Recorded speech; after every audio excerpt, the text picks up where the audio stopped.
Saya ingin sampaikan bahwa saat ini bisa dikatakan rasio yang nonton media sosial asing itu termasuk Google, TikTok, YouTube, Facebook, IG dibandingkan yang baca portal. Kemudian di sini kebanyakan para pemilik portal, ada Detik, ya, ada Tanam, kami juga ada Kompas dan lain sebagainya. Itu kurang lebih sekitar 75-25 atau mungkin 80-20. Jadi artinya masyarakat kita itu memperoleh informasi itu 80% justru dari media sosial asing. 20% memperoleh informasi dari jurnalistik yang benar. Ya, dulu koran, sekarang ganti ke portal. Jadi dari sini saya bisa katakan peranan kita memang kecil. Dan ini akan berlanjut.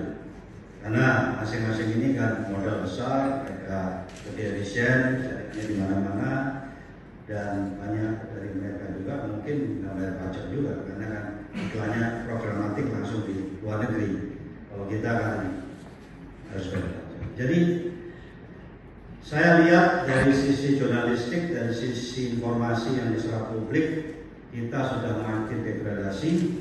Dari sisi komersial juga, saya bisa share di sini semua media lokal, apapun platformnya, TV, portal, pasti mengalami degradasi dari tahun ke tahun. Betul tidak? Ya, karena kami ada di semua. Ya, TV juga makin tergerus. Ya, digital sekarang masuk iklan paling besar. Sekarang TV dominasinya cuma 40%. Semua terus. Digital mungkin sudah 50-an. Dan dari 50-an itu 80% digital asing. Ya, jadi komersial kita mengalami degradasi. Secara informasi kita mengalami degradasi. Ini tidak bisa terus-menerus. Saya tuh kadang heran.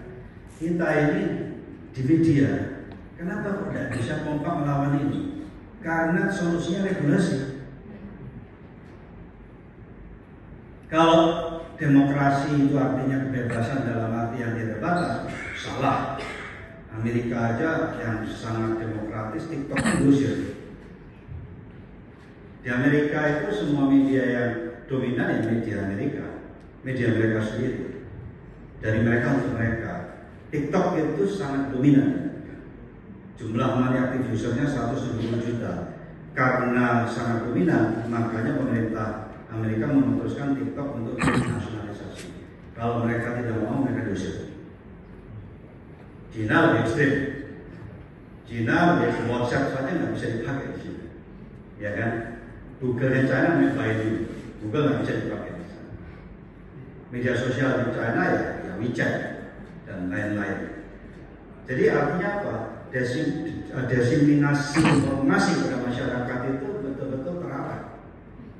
Kalau misalnya ada yang nyeleneh, dengan mudah diatur kan, karena mereka juga bekerja di dalam aturan dalam negeri mereka.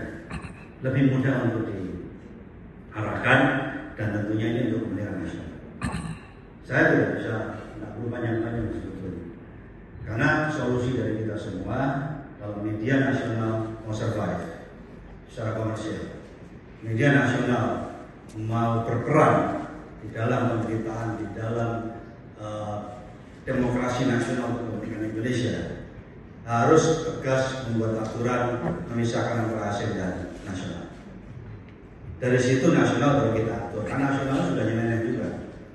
Karena media sosial itu sifatnya kan UGC, user generated content.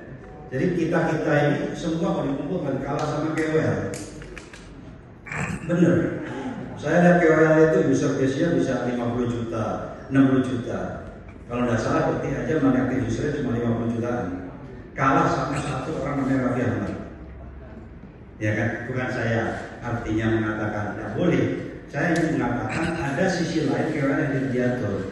Mereka dengan mudahnya juga menyampaikan informasi baik dalam bentuk video atau tulisan dan lain sebagainya. Banyak sekali. Anak buah saya Tintin itu followernya 50 juta, 56 juta. Saya punya occasion ditambah dengan Sindo News dan teman-teman saya dari sini kalah sama Tintin. Jadi artinya kita membuat berita, ya apapun di sana terus memberitakan sesuatu atau ngupload video apa, user base-nya lebih banyak di sana. Jadi kita ini sudah kebablas. Dulu saya menikmati zaman tahun 99 ya Mas ya. 90 tahun 2000 kita buat liputan 6, kemudian saya keluar dari SCTV masuk SCTV dan sebagainya. Media betul-betul sangat berperan dan punya wibawa. Sekarang wibawanya makin tergerus dan tidak ada cara lain untuk kalau kita mau mengangkat marwah media dalam dua perspektif, wibawanya dalam perspektif membawa suara publik dan juga secara komersial. Komersial itu penting sekali. Media tidak akan kuat kalau komersialnya lemah. Betul tidak? Kita harus gaji orang, ya kalau kita mau cepat, apalagi zaman digital, infrastrukturnya juga masih baik, itu kan semua biaya. Maintenance-nya lagi.